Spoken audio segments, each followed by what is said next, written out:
Good morning. My name is Ellany Kayce. I am an enrolled tribal member of the Tlingit Nation. I'm Raven Frog Clan, born and raised in Seattle, number 7 of 7 children. And thank you so much for coming. I feel so honored to be here and to be with you today. This curriculum I designed and developed over a 5-year period several years ago, and it always is evolving depending on who the audience is and how much time I have. So I'm giving you a really rapid fire. My usual workshop is 90 minutes. It originally was 6 hours before COVID, and then we had to put everything on Zoom.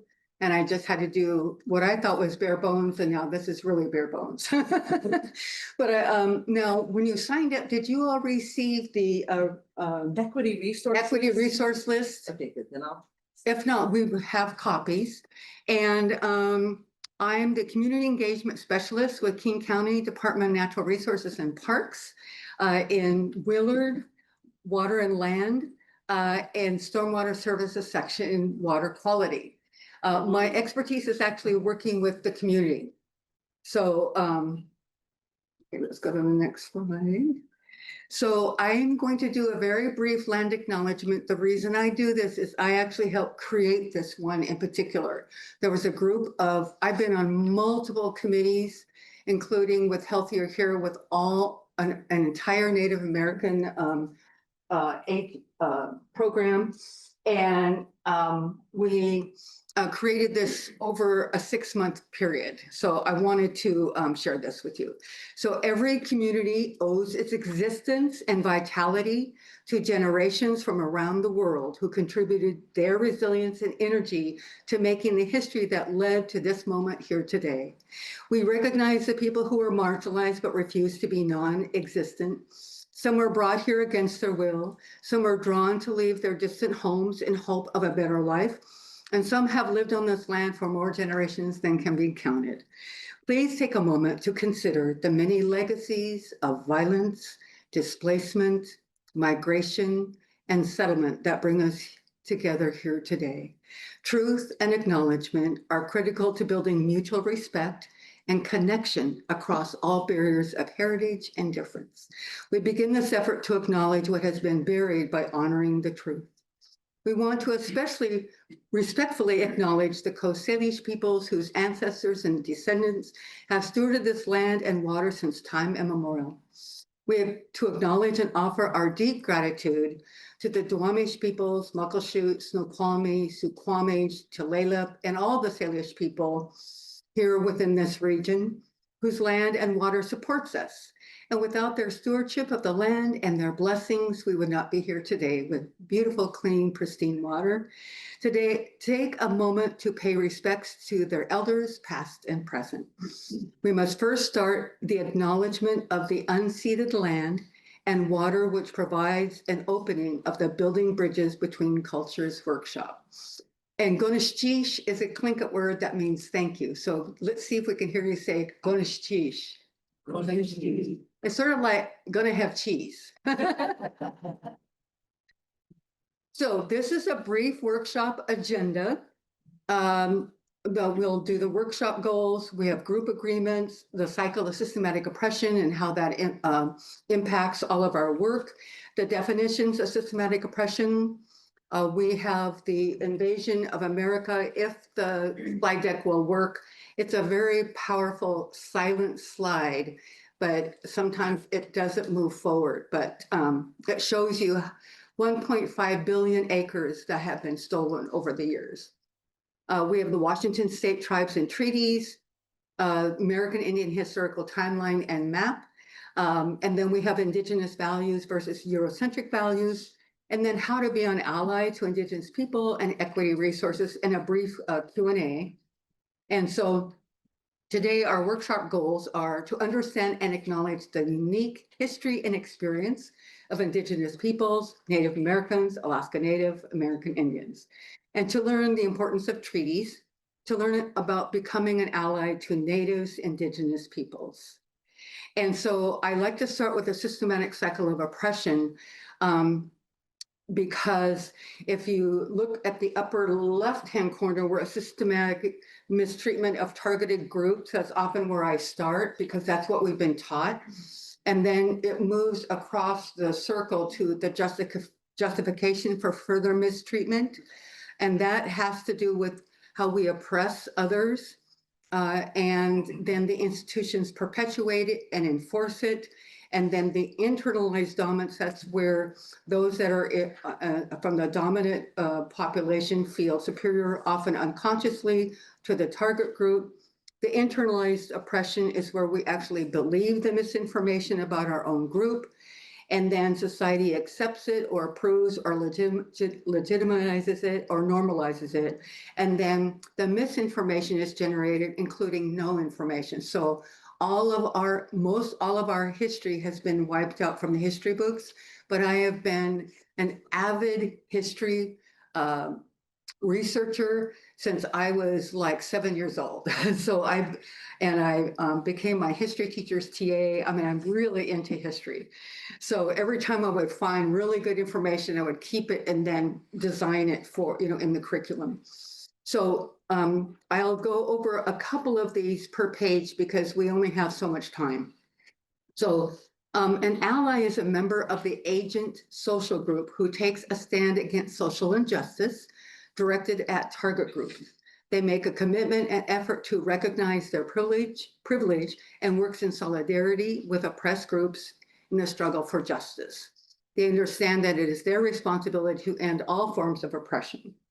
The power is ability to do something or act in a particular way, the capacity or ability to direct or influence the behavior of others or the course of events.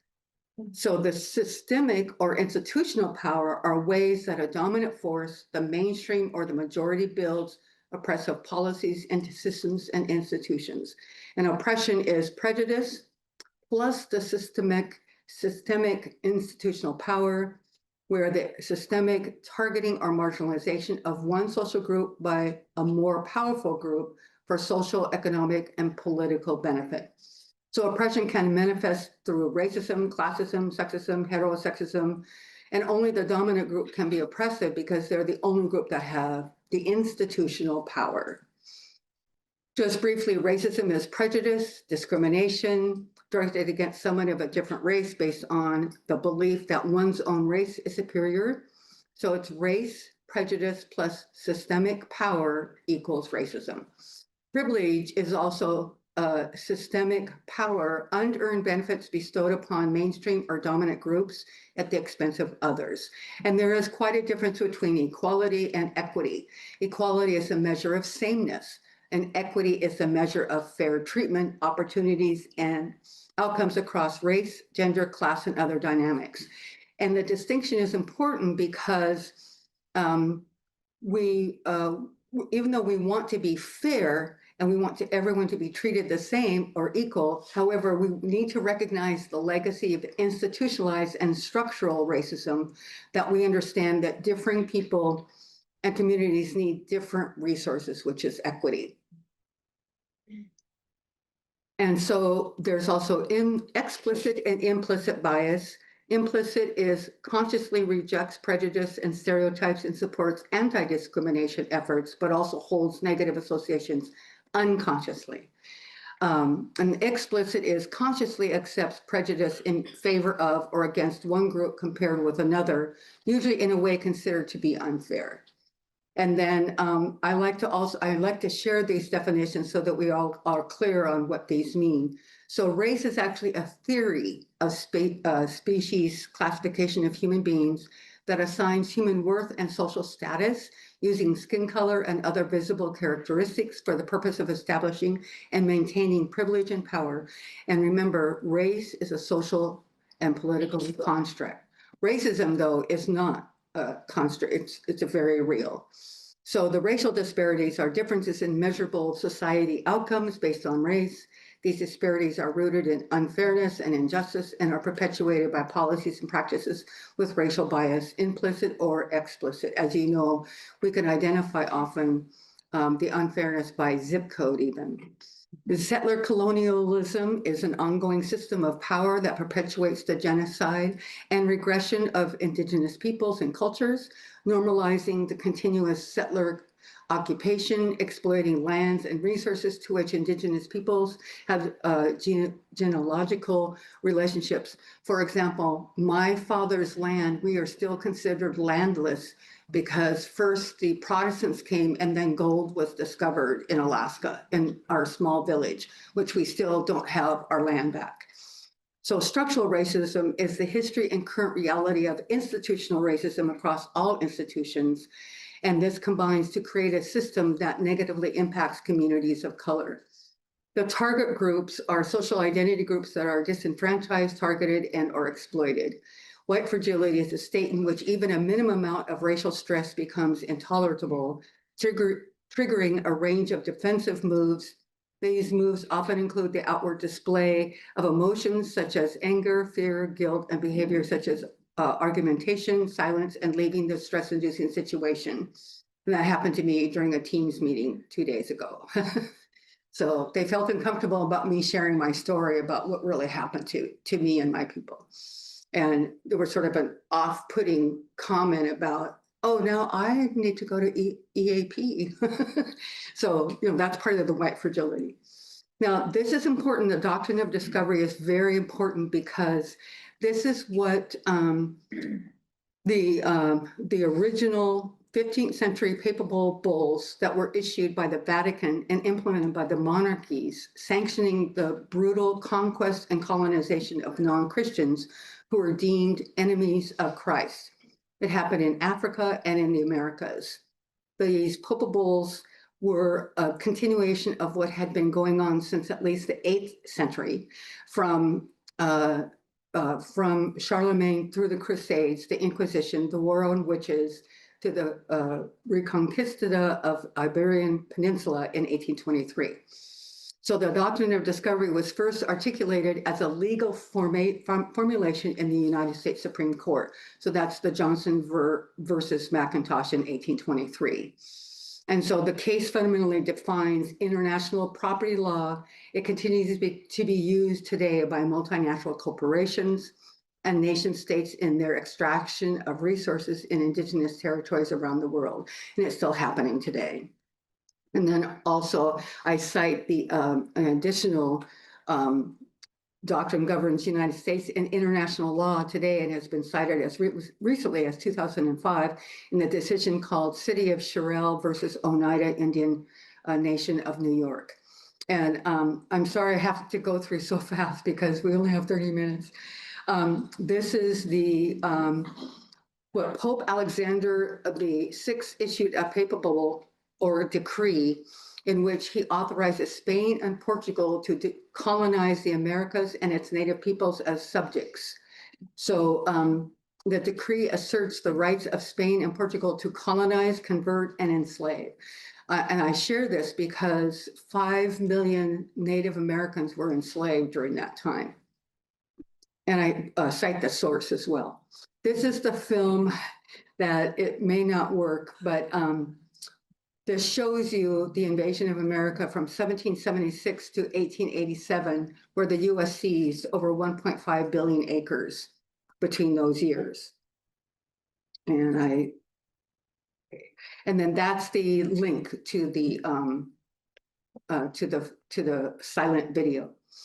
Now I want to go to the facts because the history and treaty relations directly impact us every day. So currently there are 574 federally recognized tribes or nations. 29 federally recognized tribes or nations are in Washington state. There is the Indian self-determination regarding hiring preferences is actually a political rather than racial in Morton versus Manakari in 1974, and it's been codified into law. And the reason that's important is we're not per se a race. We're actually a political, we have a political stance here in the United States. So treaties are actually preserving human cultural rights, protections of relationships regarding land, water, fish, and not bestowing or giving us rights to usual and accustomed areas. And often every treaty lists the UNA as usual and accustomed areas. And trust relationships with federal government agreements and our bargains for exchange, that's what the definition of a treaty is. And so the recognition of sovereign to sovereign nation is what started in the beginning in 1492, and then became self-determination. And then over time, we had to also create the Indian Child Welfare Act. I actually worked in DSHS in the Indian unit, and I staffed all the Indian cases in the Indian Child Welfare Act. And I gave workshops on there every quarterly about how tribes are the one who make the determination who's native and who isn't, not the adoption agencies. Because what they were doing is taking the children away from the families, just like what they did with my father. He was sent to a boarding school. He was born in 1910. And so by 1919, he was in boarding school. And he was not allowed to speak his language. And to this day, I can't speak my language. It was against the law. And so part of the history and the treaty relationships also where we developed our own jurisdiction and management of our lands, our people, cultural ways of being, since they pushed us onto reservations. And then we also create our own regulatory authority. And most the tribes that have resources that are federally recognized, that are large enough, have natural resources departments, which is really cool. And they're really awesome to work with. So this is a map of Washington state tribes. Colville and Yakima are the largest. And there are also those that are not federally recognized, are tribes that are known as Washington state tribes. And they have what they call government to government relationships with the governor of Washington. And I have so much more to share about that, but we can deal with that maybe later. This is the list of the treaties. You might want to take a picture of this one. These are all the different treaties. Treaty of Medicine Creek of 1854, Treaty of Point Elliott of 1855, Treaty of Point No Point of 1855, Treaty of Neah Bay, 1855, Treaty with the Yakimas in 1855, Quinault Treaty, 1856, and Treaty with Walla Walla, 1855. And the reason why I list them and also list the sources, because the Governor's Office of Indian Affairs actually lists every single treaty, so you can read them. And I've read them, they're pretty similar. What's interesting about them is, if you notice, there's sort of a trend with the years, and because the Bureau of Indian Affairs was actually in the War Department because they saw us as Indian savages. In fact, that's still in the written up in the document. It'll come to me. And so they thought of us because we were not Christians, we were not they didn't think we were farmers. And so that was what they used to justify to take everything. And so what's interesting is the very first signer of the Point Elliott Treaty was actually the Duwamish. And it was later, over many years, that the government decided that they didn't exist anymore. And that's part of what they call the Indian Removal Act. And I can talk, I literally have so much data and so much information. I literally could give you an entire, at a college level, a whole entire course where we could have dialogue and, tell stories. I have tons of stories that relate to all of this data. And so I'll briefly go over this. And the reason why I cite this is because Stephen L. Pavar is the one who created this awesome timeline showing starting from 1492 all the way to the present time. And how much time do we have right now? 10 minutes. Okay. So I wanted to, let me go to the next page, because this shows an actual picture of the thousands of Indian children who were sent to boarding schools. With a very painful time in history. And there are literally thousands of children, Indian children, are unmarked burial grounds, not just in Canada, but also in the US. And my father was living in Alaska, and then he was sent to a private boarding school in Sumas in Washington State. And he lived there, survived that for about 3-4 years. And then he ran away and escaped to Seattle because that's where all the jobs were, and met my mom, and the rest is history. That's why I'm alive, because he escaped. And this one, I wanted to share this picture because this is part of the Indian Reorganization Act, the IRA, that the Federal Indian Policy changed. That was a law that was enacted to protect the remaining Indian land base. And they were wanting to encourage us to adopt constitutions and engage in self-government.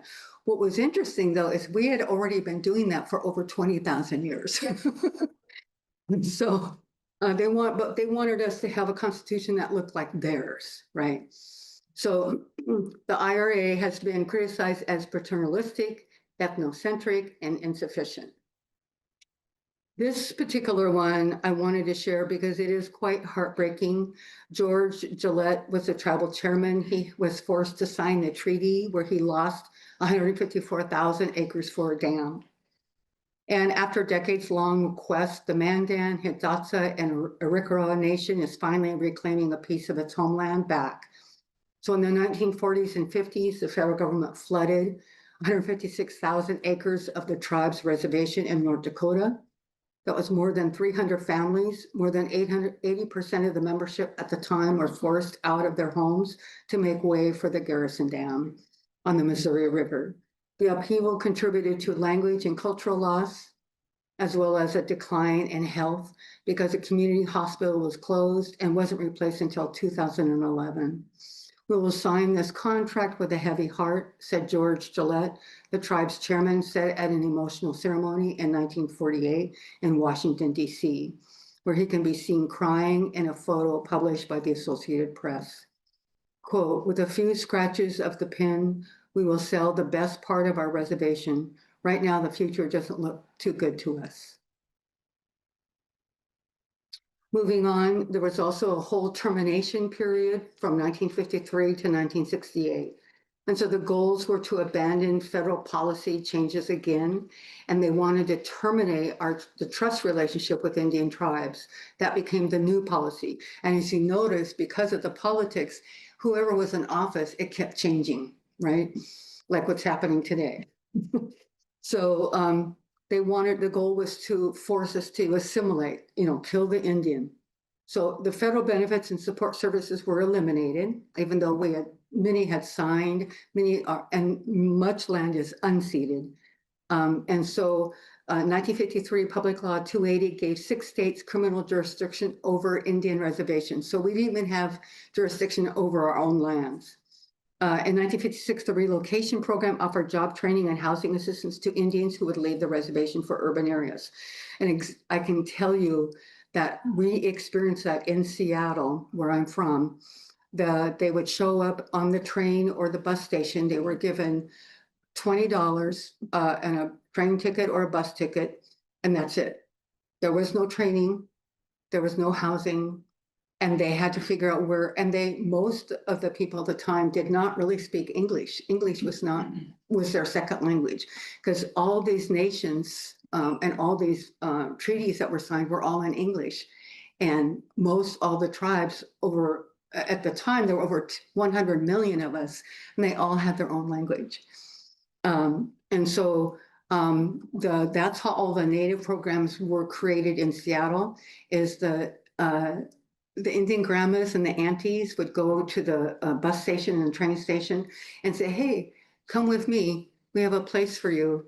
And they gave them clothing and food and helped them get jobs and helped them get apartments. And that's the Seattle Indian Health Board, the United Indians of All Tribes Foundation, the Seattle Indian Center, and it all served from the American Indian Women's Service League. So I'm very proud about that because they helped me get my first job, and they helped me so I could get, I was the first, number 7 of 7 children. I was the first one to go to college because of the Seattle Indian Center helped me fill out the forms and get a grant. And so also during this time period, many tribal governments were disbanded and reservations abolished. And that's part of the Dawes General Allotment Act of 1887. About 5. Okay, 5 minutes. Okay. So 1968 to the present, that's where we have more of the tribal self-determination, where the federal Indian policy is starting to change now, where it's more promoting more tribal sovereignty. And in 1968, the legislative and executive branches have attempted to provide measures which would improve social and economic life for tribes and their people. But then in 1970, our interests have lost more than 80% of the cases decided by the Supreme Court. Obviously, we have no natives on the Supreme Court. Very briefly, the Violence Against Women Act, the reason I share this is that's what, because that was not signed into law and then not,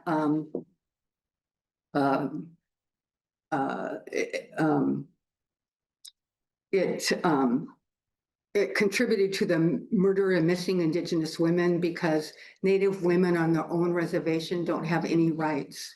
So white men can come on the reservation and do bad things to her and they get away with it. Because like I had said earlier, we don't have jurisdiction often over our own lands.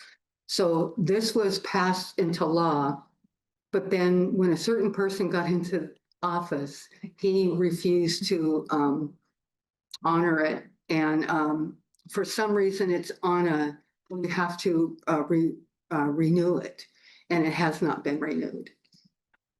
And very briefly, the values are quite different. We honor responsibilities as opposed to rights.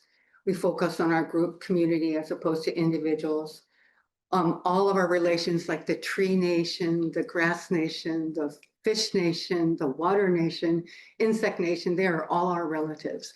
And when we eat our salmon, we thank the salmon because the salmon is giving us life. And we always still to this day do the first salmon ceremony. So we see sacredness in all beings. And the trees are awesome. I mean, you know, I've sat with trees many times and they help us. And then very quickly, so how to be an ally, respect and support Indigenous sovereignty, learn about treaties, which you are today, learn about native land that you're living on, and that's https native-land.ca. If you open that, it's an app, and you type in the address you are, it will tell you whose land you're on. Is that cool? And then treaties are the supreme law of the land, which is article in the US Constitution. Consider future generations for all your decisions, which are, we plan for 7 generations ahead. And question and resist stereotypes, including team names and mascots.